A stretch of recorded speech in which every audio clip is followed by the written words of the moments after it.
No, is the answer. No. Absolutely.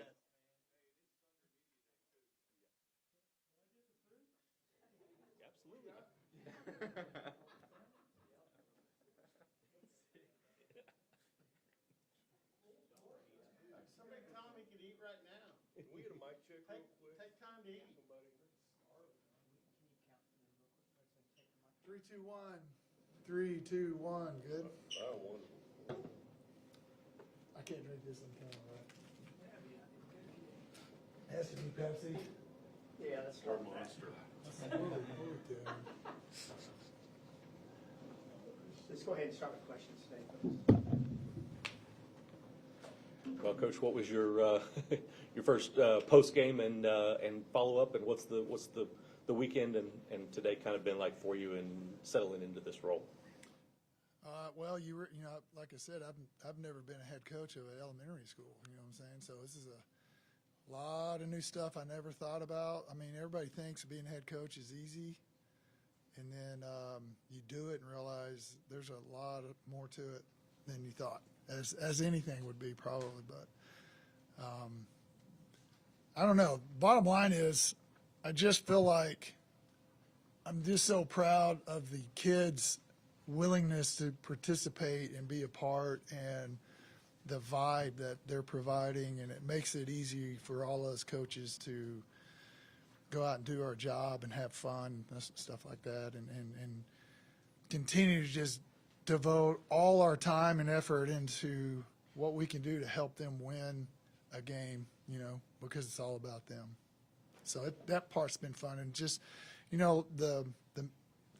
the media stuff and things like that, it's definitely different for me, because typically a lot of places I've been, the coordinators don't really do much of this type stuff. It's usually just falls on the head coach. So this is obviously new, but not other than that, it's really not that much different. Other than game day's a little different on the sidelines.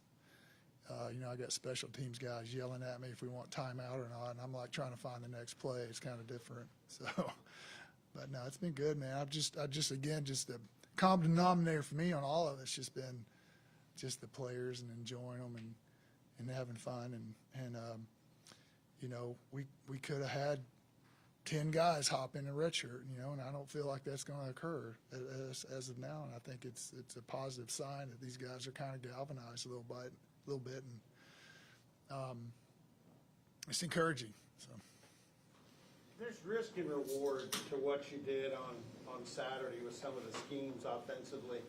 One of the risks is when you ask so many people to touch the ball and throw the ball, turnovers. When you looked at that number and saw you didn't turn the ball over at all, and this offense has been good about that with the exception of one quarter period, how much does that encourage you? Well, we thought they were good plays on Monday, and we thought they were good on Tuesday, so we just read them off a sheet of paper and call them.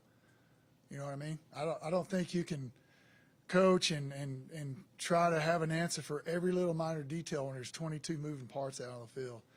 Make sure when you're doing something special or different, the guy that's got the ball in his hands is explosive and can make things happen when it breaks down, So if you got to know me a little bit, you'd find out I'm not necessarily a color by number guy. I'm more of a just kind of painted guy. So that's kind of where some of the stuff comes from. Does it help? I mean, I know it does. Sam has been a quarterback and understands ball security and decision making. Yeah, I recruited Sam out of high school, and he was with me at TCU as a QB. Then he went to Cal and he started until he got injured. He would probably started 8 or 10 games there if he hadn't got injured. But when you say Wildcat, it's really not correct. He's not a Wildcat guy. He's a quarterback playing receiver. So that's a great pet to have, so to speak. You know what I'm saying? So when he's on the field, I would say that you'd be a little bit apprehensive about certain things defensively, which may could clear the picture at times and stuff like that. But and it's one more thing they have to defend and prepare for. So it could help with everything else and everybody else, So as much stuff as you can have them have to process and not really change what you do up front or at the skill positions, and you just got a different guy taking the snap, I'm all for it, The stuff y'all did with Sam last week, I'm sure some of it was in before. Was all or a lot of that stuff y'all worked on before? No, or? we kind of dialed up some of that stuff. We kind of had some of that. We just, in the games that we were in prior to, you know, we started slow, and you never really felt like you could kind of get to it, you know, because you're just trying to figure out how to move the ball at all. But we didn't have all of it, but we had some of that stuff. And it's good. It's good to take plays that you had the week before that you didn't call because it's banked reps and your guys know it and you can call it and you don't necessarily have to rep it 100 times during the week. So any of those carryover plays that you don't call, you do. So like call sheet wise, I try to have a 65% overage. So if say we got 100 plays in, we call 65 of them. That's the mark. If you don't hit 65% of your usage, then you probably should reduce your call sheet the next week. So that's kind of what we do. You mentioned special teams, hearing things. What was it like on the fourth down call? And what's it like being in that role where you're making those decisions? To be honest with you, for a second I forgot I was making that decision. So I was like, oh, that's on me, you know, because normally you're like, let's go for it. What are we, soft? Let's go. And then I went, oh, that's on me. So that was a little bit different because, you know, when you look at it and you're trying to, you know, surmise what you're going to do the next play or the next drive, some of that stuff, I got to do a better job of, you know, paying attention to the entire game, I think. So that was new for me. That was a tough one at times, you know, because I've never done that. So, but it was, to be honest. But we got a lot of good staff members that make a lot of good recommendations in those situations, and it kind of helps. So. Can you talk, because you were coordinators together at KU with Clint. Yeah. I've known him a long time too. Can you talk about what Clint Bowen's going to bring in that role? Man, he's just such a great guy, and I think he's a player's coach. I think the players feel like he cares, and I think the players feel like he's in it to get the best out of them, and he's just such a good person and highly intelligent guy. And I think he was the coordinator at Kansas for 12 years, you know, so he's got a lot of experience. I think his MO is going to be carry over what we've done and, you know, plug into things that we feel like fit based on the opponent and just mesh with the staff from here moving forward. But, I mean, I don't know. For me, I'm so comfortable with him because I know him. And he's a back-end guy, a coverage, secondary safety, corners guy, and that makes me feel good too. So he just kind of fit the profile for what we were kind of looking for immediately. And I think that he'll have that room. They'll all be galvanized here pretty soon. I mean, I feel like he's going to do a good job.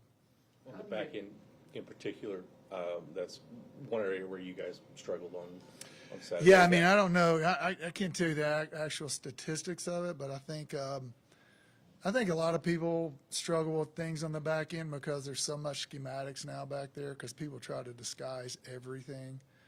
I mean, what you see pre is not what happens 75% of the time. So I think at times those guys get tangled up a little bit with the schemes and stuff. So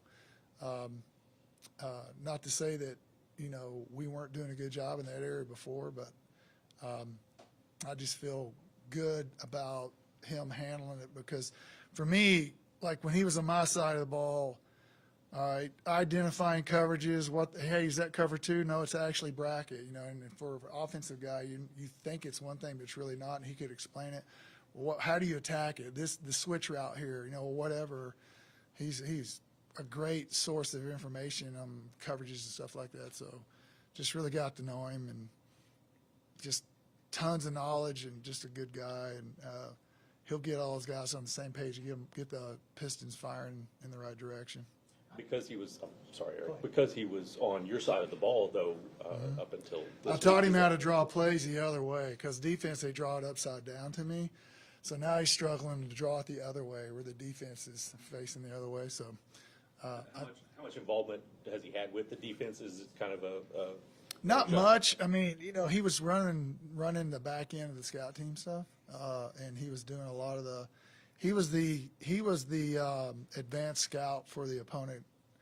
So by the time we get to Sunday, he's already a week ahead, and he could give us the two deep, who's the game wrecker, here's their base coverage, here's their base blitz, here's their whatever. He was that guy, and he transferred all his knowledge to our language, what we ID coverages and fronts to, real easy.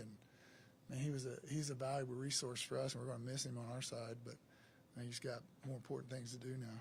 How neat a dynamic is it with him and his son, just from your perspective, seeing them be together? As a dad, that'd be super cool, right? To be at a P4 school with your son, and he's a quarterback. Yeah, so I just could only imagine. Now, it probably gets uncomfortable at times because we're in there. Damn it, that was horrible read, and stuff. And he's sitting in there, so there's a little bit of like you kind of look over and goes, he's going to get mad at me for saying his son's garbage. But no, he's a coach, been around his whole life. His son's been around his whole life. They all get it. But it was kind of cool. It'd be really cool for me for any of us to think about your son on the same team you're coaching on. That'd be kind of neat because that'll carry with you the rest of your life, I'm guessing he had the advance on Arizona before moving over. Mm-hmm. Doug, you've been around this league, and I think of a 3-3-5. I think of John Haycock's Iowa State scheme. Mm-hmm. This is a 3-3-5, but it's a different strain, isn't it? It's a little different because they're in a lot more four down out of the three safety look, and their run fit players who come from different locations.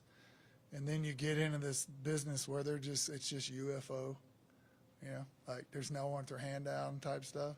So they do a good job of obviously creating some anxiety as to who's coming and who's not.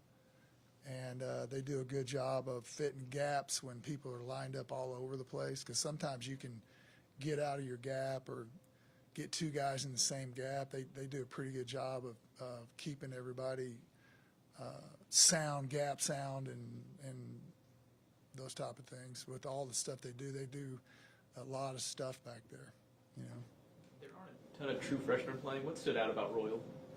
Man, Roll's just a guy, he's super hungry for information and studying. He's always up there with David Glidden. I mean, every day he's the one guy that's up there more than anybody, asking questions, watching tape, taking notes, getting out his iPad, watching film. I mean, and that kid does exactly what you tell him to do. For a true freshman, he's unbelievable. And wherever you want him to be, he'll be there, and he'll do it correctly, and he'll do it full speed. I think he comes from a military family, and he's originally from Cincinnati. I know at some point they moved to San Antonio, but just a great kid. For a quarterback to know that kid's going to be in the right spot no matter what, it's a big comfort zone for you when he's in the game. And he's 18 years old. So. Was there a point in the spring or something there where you're like, hey, this kid's probably going to factor into what we're doing this fall? Not really. I think he kind of earned it through camp more so than spring. Because in the spring, I think he was just trying to figure out how to survive, because it is a lot different. In high school, you can be the man, show up and have a bad day and still be the man. In college, you can have a bad day and you get beat out. So you got to show up every day with your stuff dialed and ready to roll. And it took him a minute to kind of figure that out. And just a great kid. And he's going to have a great career in college, and he's going to make a lot of plays. And he's just a comfort for those QBs, because they know, like, you're going through a read and you go 1, 2, and he's supposed to be a certain spot. He's going to be right there. He's going to do it right, and he's going to ID man zone and make his adjustments. He's just phenomenal, like, mentally, for a young kid, way ahead of it. You mentioned earlier about a lot of guys sticking around the redshirt. They can make their decisions to be made. We asked you this earlier. Are those conversations that you have with players, or do they come to you now that the 4 games are up, now that the 30-day window's in play? Yeah, I mean, they talk to their position coaches or whoever recruit them, and I may visit with them a little bit. And, hey, coach, what about this? What do you think? There's just that conversation. And I'm not necessarily trying to sit there and beg them to stay. I want them to want to be here too, but I just try to be factual and give them the information I think would help lead them to the smartest decision. Not just make it about, I want you to say just for me, because it's about them too. So if I think it makes sense, I'm not going to necessarily try to bend it or shape it a way that'll make them stay because I want them to stay. But at the same time, I think there's a lot of information I can offer that make them understand it's probably my benefit to stay. You know what I mean? And then they make the decision. So. Could you evaluate just where the offensive line is at this part of the season? Yeah, pretty solid, kind of galvanized. You know, we've had some injuries up there. We lost Markel with left tackle, actually, in a hotel walkthrough. I've never seen that. That was a new one. He broke his foot in a walkthrough in the hotel lobby. I didn't even know it. And all of a sudden, they came to me and said, anyway, Grant, the right tackle, he's gotten so much better, and he is a massive individual. He's got a bright future ahead of him, number 74, Segrin. Really like what he's doing. Nuku on the left edge. I just think we got a really solid unit. Just like anybody else, you got to keep them healthy and keep them out there and take care of them during the week. But just like everybody, you know, no one has enough up front. Everyone's light up front this time of year. So you got to be careful about it. And we've lost a couple of guys, but they seem to be kind of coming together as a unit. You know, I was fortunate at TCU for a couple of years. We had the same 5 linemen for 2 straight years, and no one ever got hurt. And it was unbelievable, and it was just really cool to watch how much better they got every week. You know, and they knew they could trust one another, and they understood the little nuances of the communications that they made towards one another, and it was comfortable for them, which they'll just get better and better. It's a pretty good unit, I think, pretty solid unit. With Grant in particular, you mentioned him. I mean, he's the guy that was tight end a couple of years ago. Yeah, he was a walk-on tight end at Nebraska and just kind of grew into a guy. And then, you know, talking to one of their assistants at Nebraska when he was in the portal, and they said we didn't particularly want to lose him. So, and we kind of first got him. He's super raw, super green. He's kind of developed into that with being thrown in the fire, because you learn faster when you're actually playing, and then you watch yourself do it. You know, you can read about it, talk about it, practice it, and then you're actually doing it, and then you're seeing yourself doing it, and it expedites that process, you know. And he's got a lot better pretty quickly. Played really well against Oregon, which there wasn't a whole lot of good stuff to talk about there, but he was one of them. The guys up front in that game, you know, just looking back, they kind of held their own to some degree with those guys at Oregon. So that unit's going to just get better every week. Doug, Rob, and Gary said Grant in the weight room did his work with gusto. They said he just jumped in it. Yeah, I think he's all in, and I think he knows where his future is and what he could be doing in 3 years. So, and he's got the measurables. He's massive, you know. So, are we good? Thank you. Thank you. Grab you a sandwich. Yeah, I'm gonna get one. Am I taking someone?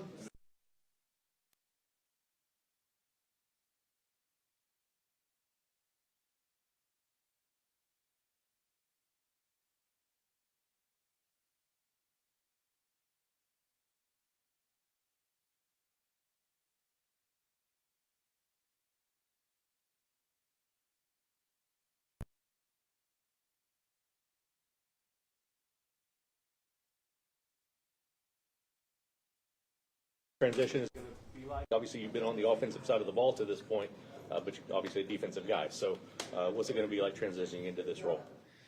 You know, it's a unique situation. Taking over somewhere where the players are embraced in a system, a scheme, they've had their coaches in line there. It does make it a little bit unique. But in doing this, you know, I got to be me and do the things that I'm comfortable with. And with that, it really kind of just starts – no matter where you're at, there's a lot of ways to say this, but my philosophy as a coach, I think, will help me in this situation more than anything. And with that, and I've told our guys, no matter what a player does wrong, if you're a good coach, it's your fault. So if you're responsible for a defense or an individual position or anything, if a player makes a mistake and you don't embrace it that it's your fault as a coach, I don't know where that really leads. And for me, that carries over to this spot, that when we go out there and we do something, we have to understand that our job is to fix and correct mistakes. Like, it's not the player's fault. It's our fault. If we go out and ask a kid to do something that hasn't had the experience level or the knowledge to learn, that's our fault. If we ask a player to go out there and do something that he's not physically developed enough to do, doesn't have enough experience, that's our fault. If we go out there and haven't put him in a situation, that's our fault. And I always base my coaching from that platform, that anything that happens on that field is my fault as a coach. So for me to go out there and get mad at a player for doing something wrong, it's just not where I go with things. Like, this is us together. And that philosophy and building that into our defenses has got me through a lot of years in terms of, this is us together. We're going to figure it out together. We're going to do it together. So we're going to start with that premise, and we'll work from there. Mike Gundy recruited unbelievable players to this program. He built an unbelievable culture. I've been a lot of places, and coming here, I told Coach Glass and Coach Gundy, the first winter workout I watched, the first spring ball I watched, I went to him, I said, this is unbelievable. The things I've seen our guys do to help each other, to listen to coaches, to be respectful, everything, the most unbelievable culture I've ever seen. And so these kids will handle it fine, and this will be good. How easy, Clint, is it to take this defense they've been in and my naked eye, simplify it some, make them be able to play faster and freer? And that's always been a philosophy of mine is that it really doesn't matter what I know or the assistant coaches know. All that matters is what the players know. Like, we'll go back today to day one tackling techniques. It's our Monday ritual for 20 years, our tackling technique. And I'm not saying anything's wrong. You understand there's 8 million ways to ever do anything in the game of football. If you've been in this game long enough, I've given up big plays in every front and coverage known to mankind, right? I've been through there. I've missed tackles teaching it with the Australian roll tackle. I've missed tackles set on my feet. Everything has strengths and weaknesses, but I do have a firm belief in some base fundamentals that have to get executed. And tackling, we can draw any 11 things on the board. If you can't tackle someone, it doesn't work. If you can't cover someone, it doesn't work. So those things can never get lost in the mix, and you can never push your scheme past what your players are ready and developed and trained to do. You know, we always thought defensive football is I always think it's a process that kids have to go through. One, what do I do, coach? Where do I stand? What do I read? What do I do? Two, get enough reps so that the repetitions build muscle memory to where they don't even know how to react different. They see, react. And then third, when you got all that mastered, now you start going, all right, what are those guys on the other side of the ball doing? Oh, the tailback's a yard behind the QB. Oh, this split's a little tighter. That's when you start anticipating plays and being good. So we got to, and my approach is, we got to go back to step one of the process. What do we do? Master the reactions, and then start figuring out what the opponent's doing. And we'll start from there, and we'll be as basic as we need to be. What can you say about the resiliency of this defense and how it's going to be tested after the news of their head coach and their defensive coordinator in a 7-day span? We'll find out. You know, I hate to say this because I've been on both sides of it, but in the game of football, the poem "The Indispensable Man" always sticks out with me. You know, you put your hand in that bucket of water. When you pull it out, the hole that's left, how much you're missed. That's kind of the game of football, whether you're a coach or a player, you know. And in reality, you know, we all want to think that these players love us, and they do. But in the end, it's human nature to go out and take care of your own business. And I believe we have guys who are competitive kids or tough kids. They're going to go out and they're going to play because they love Oklahoma State football. They love being here. It's been a great place for them. I don't really worry about that. Kids show up and play. It's in their nature. It's in what they've done their whole life. So I think they're going to look for us to give them a plan that they feel helps them get better, helps them accomplish their goals. They can see themselves improving. And if they do that, it's been my experience that players will buy into anything. Your experience at Kansas, I think in 2014, you've been through something similar to this. Will that help you in making a midseason transition, not only you as a coach, but just seeing how the team reacts? It will. That was the similarities to that situation. All right, it was after the third game of the season. Coach Weiss was let go. I became the interim head coach for the final 9 games of the season. And you learn a lot of things in that role. You know, a lot of times if things aren't handled correctly behind the scenes, you can end up being a big bear with no teeth as an interim because, you know, people kind of know that, hey, I'm dealing with this cat for 8 weeks, 9 weeks, whatever it is, you know, and he's out the door. I'm still going to be here. So what, you know, I mean, there's a lot of that's the reality of this dynamic. But I truly do believe that if you go out and you help players and they see that you're helping them get better, because they all want to be the best they can be. And if you can prove to them that you're capable of doing that, the kids will run through a wall for you, because that's what they still want. They want to go out and represent themselves in this university well. So the players will be fine. They always are. Coach Gundy's culture, there's also a pretty good degree of intelligence on that defensive side. I mean, guys like Parker, David, Brian McCoy at linebacker, even the defensive front, those guys, Iman and those guys. Will that make it easier, too, to do what you're going to try and do here, the intelligence on that side? Yeah, we're going to, luckily, the scheme that's in place here, it's tried and tested. I mean, it came from a pretty good coaching tree of some guys that have put this scheme together. We'll be able to pull enough pieces out of that like when we go to practice today, the kids aren't going to hear a word that they've, everything they hear today is going to be something they've heard and repped before. We may limit some things down. You can make every call on defense as hard as you want to make it or as easy as you want to make it. You can adjust every formation. You can adjust to the back. There's 8,000 things you can do to every call. We will probably limit some of that down and focus more on, instead of trying to, be more specific on what we're trying to do. But yeah, our kids, what they've learned, what they know, they've put their time in and learned a lot. So they're going to be fine that way. If in 2017 somebody would have told you you're going to be at Oklahoma State as the defensive coordinator with Doug Meacham being the head coach, would you have thought that person was crazy? Or Definitely. So I guess getting to this point, just kind of how surreal has the last, week or whatever it's been? Well, it's really kind of been, me getting here was, in general, was really, I appreciate Coach Gundy. Like, I've known Coach Gundy for I don't even know how long. Had some opportunities. We've talked about coming here before in the past on some different job situations between me and Mike. I think specifically in maybe 2011 or 12. He I think got kind of mad at me for a situation there for not coming, and what's ironic about it is everything he told me at that time was exactly right. And it played out exactly like he said, and he told me at some point in time I can't remember exactly. We're basically break away from Kansas. Sometimes you got to get away from your comfort zone and go do something to expand in this profession. And he was exactly right. I didn't listen, and then every time I saw Oklahoma State going to a bowl game, me and my wife were watching TV. She's like, "Yeah, great choice." So I lived with that for about 10 years. Of watching Oklahoma State win 10 games and go to bowl games, and I was sitting home at Christmas. So my coach was right on that. So.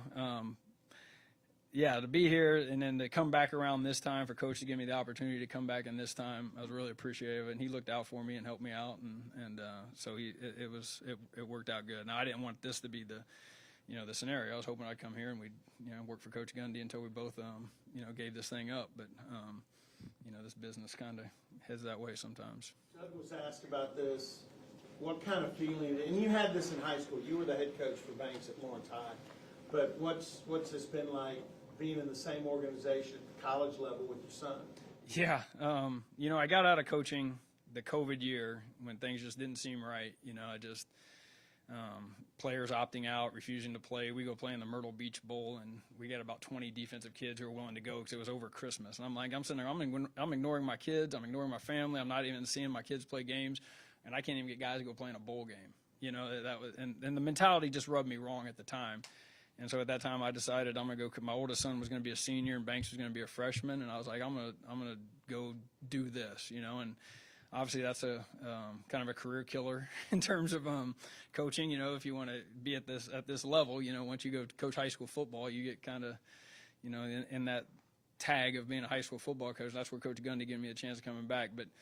I'm not sure if Banks is happy about it. He went to Tulsa initially, and I came here, and then the whole thing worked out that he came here. But I know for me, it's something I never dreamed would happen, and being able to just stand out. I catch myself standing out there sometimes, looking over and being like, "Holy cow, that's my son wearing an Oklahoma State uniform, throwing a football around." It's a kind of a surreal thing on a daily basis. How close did you guys get? I guess Lawrence Lions, right? Mm-hmm. Chesney Lions, maybe. What was it like? How close did you guys, that relationship, grow during those 4 years? Well, I learned Banks got it better because my first son got it bad. I came home a few nights and my wife was like, "We need to talk. The way you're running the Lawrence High program is not working for our son, and we're going to fix this." So by the time I got to Banks, my wife educated me on what it means to coach your son and how to treat him. So I think Banks got it a little bit better than my oldest one. That I kind of calmed down a little bit for him. But no, I mean, him being a QB in your program, 4 years with him. I mean, like I said, I don't know how much he enjoyed having Dad yell at his friends and all that every day and hold his friends accountable. But for me, it was something that I'm thankful that I chose to do. May not have been greatest for my career, but for me, I would do it in a heartbeat over and over again, every opportunity. After being at the college level so long, was there stuff that you learned going back down to the high school level about coaching, about relationships, about any of that? Going back to the high school level honestly saved me because I was kind of in a college football is not for me. You go back to high school, you learn that kids play high school football because that's his best friend. That's his best friend. They care about each other. It was it brings you back to what football is truly about. You want to impact kids' lives. In high school, you still do. High school coaches are the most amazing humans. If anyone had any idea, coaching high school football is 10 times harder than any time being an interim head coach, defensive coordinator, Power 4 school. You want to go to guys who truly have to invest more than you would ever dream you have to invest. High school coaches. I mean, you're raising money to buy shoes. You're raising money to buy food. You're trying to get the equipment money raised. You're taking kids home. You're meeting with parents. I mean, it is 24 hours a day nonstop in high school football, and it's the greatest gig there is in terms of, I mean, to this day right now, most of my text messages come from my high school kids, and they're still asking for advice on this and that. It's a special job to be a high school football coach in terms of what you can do to impact kids. It brought me back down to really the core of my philosophy. I'm here to help those players. And if I gained anything from being in high school to going back now, I've brought myself back to an attitude that this is about the players. This isn't about me. This is about helping those young men reach their goals and fulfill their dreams. And high school really brought me back to that because it opens your eyes that a lot of kids just play this game because it's a fun game to play.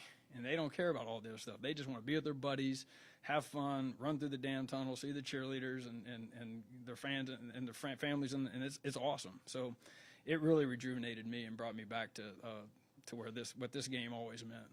A couple more. How important is Cam Smith to what y'all want to do in the secondary? Well, in this league in general, it has become such a motion, adjust, shift, movement, multiple. It's become so multiple that the DBs and specifically the safeties, they really have to be alert on every play. I mean, there's a lot and it affects the backers and their run fits.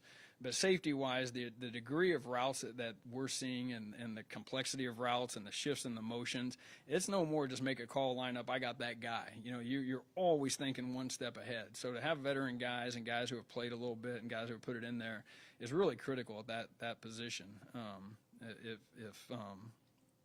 If you're trying to get a few things done with them. So having guys who have played ball a lot is big.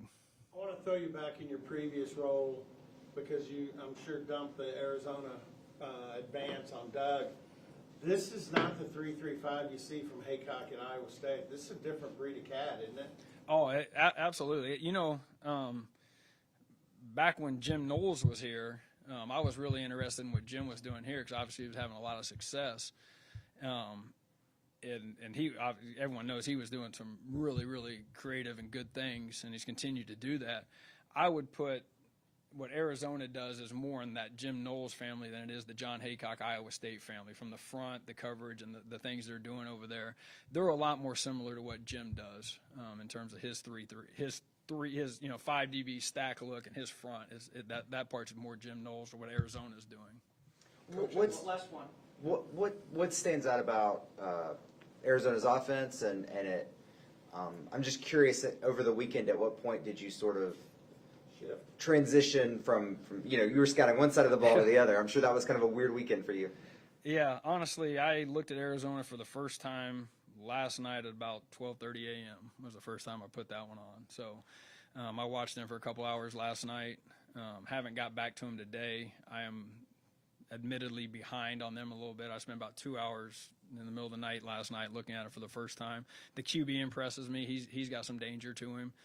Can throw the ball on the run, can move, does both, scrambles to throw, scrambles to run. You know, they do a lot of things with their tight end, and they have some capable guys on the outside. So they're doing a nice job on offense. They got some creativity to them. They're just like we kind of always said, you're going to get a motion and a run. You're going to get a lot of different looks. So we'll zero in. You know, a big part of what we've got to do defensively, I think, is make sure that we're handling shifts and motions well, and that's a big emphasis for us today. For context, when do you know, in a normal weekend, like going forward, when would you normally be able to jump in that tape, and how much would you actually watch before you go to bed Sunday night? Yeah, I can't. I'm not one of the people. As soon as the Saturday's game's over, like I have to watch it. So I usually, like, you just do it. You can't enjoy your evening until you've kind of went and seen the game. I can't anyway. I know some people can. So as soon as the game's over, I like to knock out the Saturday game, then go enjoy my Saturday night a little bit, and then wake up Sunday morning as early as I can get out of bed based on how Saturday night went, and go to work on the next one. You know. Thanks, Coach. Yep. Appreciate it. Yep. Thank you guys.